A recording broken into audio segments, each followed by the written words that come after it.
रतलाम में शनिवार को नगर निगम द्वारा प्रस्तुत बजट पर चर्चा के लिए सम्मेलन का आयोजन किया गया था, जो काफी हंगामेदार रहा। कांग्रेस पार्षदों ने कई मुद्दों पर हंगामा करते हुए सदन से वॉकआउट कर दिया, जिसके बाद सत्ता पक्ष के पार्षदों ने बजट पर चर्चा की और उसे बहुमत के आधार पर पारित किया। दरअसल बजट पर चर्चा के लिए आयोजित सम्मेलन की शुरुआत में ही कांग्रेस पक्ष के पार्षदों ने संपत्ति कर बढ़ाने और बाजार शुल्क शुरू करने का विरोध करते हुए प्रदर्शन शुरू कर दिया, जहां नारेबाजी करते हुए कांग्रेस के पार्षद अध्यक्ष की आसंदी के सामने आ गए और हाथ में सब्जियां लेकर अध्यक्ष की आसंदी के सामने ही धरने पर बैठ गए और फिर सदन से वॉकआउट कर गए। इसके बाद कांग्रेस पार्षदों की गैर मौजूदगी में ही सदन में बजट पर चर्चा हुई। भाजपा पार्षदों ने बजट के विभिन्न विषयों पर अपनी बात रखी। बाद में बहुमत के आधार पर बजट को पारित कर दिया गया। बजट सत्र के दौरान महापौर प्रहलाद पटेल ने मीडिया से चर्चा करते हुए कहा कि उन पर चुनाव में किए गए वादे से धोखाधड़ी के जो आरोप लगे हैं वह असत्य हैं। वह अभी भी अपने वायदे पर कायम हैं। उन्होंने कहा कि बाजार शुल्क पूरे प्रदेश में लागू है, लेकिन रतलाम एकमात्र शहर है जहां अब तक बाजार शुल्क बंद है। शासन के निर्देश हैं कि बाजार शुल्क का निर्धारण किया जाए। इसके साथ ही महापौर ने सदन में पारित अन्य प्रस्तावों की भी जानकारी दी। वहीं इस पूरे मामले में कांग्रेस पार्षद ने कहा कि जब तक बढ़ा हुआ संपत्ति कर और बाजार शुल्क का फैसला वापस नहीं लिया जाता, उनका विरोध जारी रहेगा। सदन में आज जोरदार जो है आपने आक्रोश व्यक्त किया है, क्या कुछ मांग है जिसको लेकर के इतने खड़े तेवर आज दिखाए? परिषद 25 तारीख को सम्मेलन हुआ था नगर निगम का। उसके अंदर एजेंडा था। उस एजेंडे के अंदर जो बिंदु थे उससे हटकर एक बिंदु महापौर द्वारा लाया गया और वो बिंदु ऐसा था जो रतलाम की जो गरीब जनता जो सब्जी फल और ठेला गाड़ी पे व्यवसाय करती है उन लोगों के विपरीत था। उनके ऊपर ये वापस कर वसूली लगाने के लिए वो प्रस्ताव लाए थे। उसका भी उस दिन हमने बहिर्गमन किया था कांग्रेस पक्ष पार्षद दल ने और बोला था कि ये प्रस्ताव बिना एजेंडे के कैसे लाया गया, अध्यक्ष जी इसके ऊपर विचार करें और बाद में चर्चा कराएं। उसको लेकर आज शहर की गरीब जनता कांग्रेस के आह्वान पर एकत्रित हुई थी। नगर निगम गेट के ऊपर धरना दिया था और महापौर से मांग की थी कि आप लोग जो इन गरीबों पर अत्याचार कर रहे हैं, जो वापस पुनः बेटक वसूली चालू कर रहे हैं, उसका हम कड़ा विरोध करते हैं। जो आप प्रस्ताव लाएँ उसको वापस लें। उसी बात को लेकर हम सदन में अभी जब परिषद चालू हुई तो उसमें पार्षद दल ने वापस अपना पुनः वही बात दोहराई कि आपने जो प्रस्ताव उस दिन रखा नियमों के विपरीत, आपने एजेंडे में नहीं लाए, चोरी छिपे वो प्रस्ताव लाए और उसको इन कैन पास करा के आप गरीबों के ऊपर 50 रुपये 100 रुपये प्रतिदिन का जो कर भार बोझ डाल रहे हैं वो गलत है। इससे आम जनता परेशान हो जाएगी। क्या इन गरीबों के पैसे से नगर निगम चलेगी? रतलाम नगर निगम आज भ्रष्टाचार का केंद्र बना हुआ है। इतने भ्रष्टाचार हो रहे हैं कि आम जनता परेशान है। टैक्स के रूप में उनसे मनमानी तौर पे वसूली जा रही है। वापस संपत्ति कर पुनः वापस 10% बढ़ा दिया गया है। तो इन सब चीज़ों को लेकर आज कांग्रेस ने अपना विरोध दर्ज कराया है। आगे अगर ये नहीं सुनते सदन में जिस तरीके अगर ये प्रस्ताव पुनः वापस नहीं लेते हैं तो हम वापस सड़कों के ऊपर आंदोलन करेगी कांग्रेस।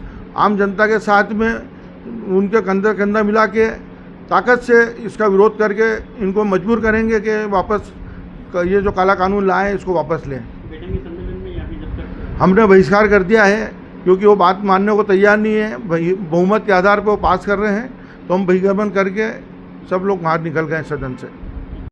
आज हमने बजट पारित किया। ये बजट 4 अरब 28 करोड़ व इसके विरुद्ध व्यय रुपये 4 अरब 27 करोड़ 43 लाख 30 हज़ार, इस प्रकार रुपये 56 लाख 70 हज़ार की बचत का अनुमानित बजट है। अब इसमें विपक्ष हंगामा कर रहे थे कि कर क्यों बढ़ाया, जबकि शासन का निर्देश है कि अगर आप कर का निर्धारण नहीं करेंगे और कर कलेक्टर गाइडलाइन के हिसाब से 10% नहीं बढ़ाएंगे तो निश्चित ही आपका जो 15 वित्त का बजट जो आपके नगर के विकास के लिए मिलता है उसको रोक दिया जाएगा। और इस कारण से करीब करीब हमको 10 करोड़ रुपए का नुकसान भी हुआ है, जो ये रुपया रतलाम नगर के विकास के लिए लगना था। अब जैसे कि ये कहते हैं कि रेहड़ी पटरी वालों से और ठेले पे धंधा करने वाले व्यापारी बंधुओं से कर क्यों लिया जा रहा है, जबकि ऐसा नहीं है। किसी रतलाम नगर निगम ये शुरुआत करने जा रहा है। पूरे प्रदेश में जब से नगरीय निकाय इलेक्शन हुए तब से ही ये चालू है। शिवराज जी की एक बात का ये बार बार जिक्र करते हैं। चुनाव में शिवराज जी ने एक सभा में कहा था, उस बात का कई जगह उल्टा मतलब भी निकाला जा रहा है। जैसे ही फिर चुनाव आए तब रेहड़ी पटरी और ये जो ठेला हाथ ठेले के जो व्यापारी बंधु है, इनकी एक पंचायत है, ये भोपाल माननीय शिवराज सिंह जी के पास गए थे और इनकी ये शिकायत थी कि ये जो ठेका पद्धति है और ये ठेके में जिन जिन लोगों को टैक्स वसूलने के लिए हमारे पास भेजा जाता है, ये हमारे साथ अभद्रता करते हैं, हमारा सामान फेंक दिया करते हैं, कभी हमारे पास पेमेंट रहता है नहीं रहता है, तो आप इसके लिए कुछ नियम बनाइए। तो माननीय शिवराज सिंह जी ने उसी टाइम पे हमको एक पत्र दिया था जो मैंने अभी सदन में पढ़ के बताया। उस पत्र के अंदर उन्होंने कहा कि 15 दिवस के अंदर परिषद बुलाकर आप ये तय करें कि रेहड़ी पटरी वाले और हाथ ठेले वाले लोग जो धंधा करते हैं सड़क पर और घूमकर, इन लोगों से आप किस तरह से कर वसूलेंगे और इसकी ठेका पद्धति आप आज के दिन से ही निरस्त कीजिए। तो उसी दिन से पूरे प्रदेश में ठेका पद्धति बंद हो गई। उससे पहले रतलाम नगर निगम के अंदर भी ठेके में कई बार दिया जा चुका है। उसमें हमारे कांग्रेस के नेताओं के भी ठेके रहे हैं, जो अभी आजकल वीडियो वायरल करके शहर में संदेश दे रहे हैं।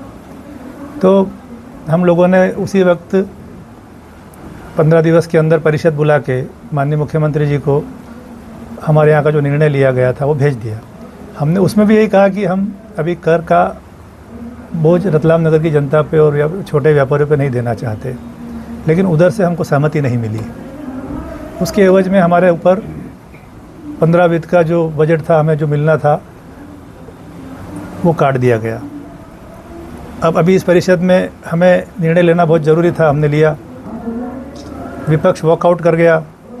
इस बीच हमने इसको पारित किया, लेकिन हमें पता था कि हमें क्या लगाना है क्या नहीं लगाना है। अभी एक दिन का विषय बाकी था बजट पास होने का। हमने तय कर रखा था कि हमें रेहड़ी पटरी पे जो लोग बैठते हैं उनसे नहीं लेना है, और शिवराज जी की मंशा भी यही रही होगी और पूरे प्रदेश में उनसे भी लिया जा रहा है। मैंने जो घोषणा करी थी कि मैं नहीं लूँगा, तो मैं उस पर आज भी कायम हूँ।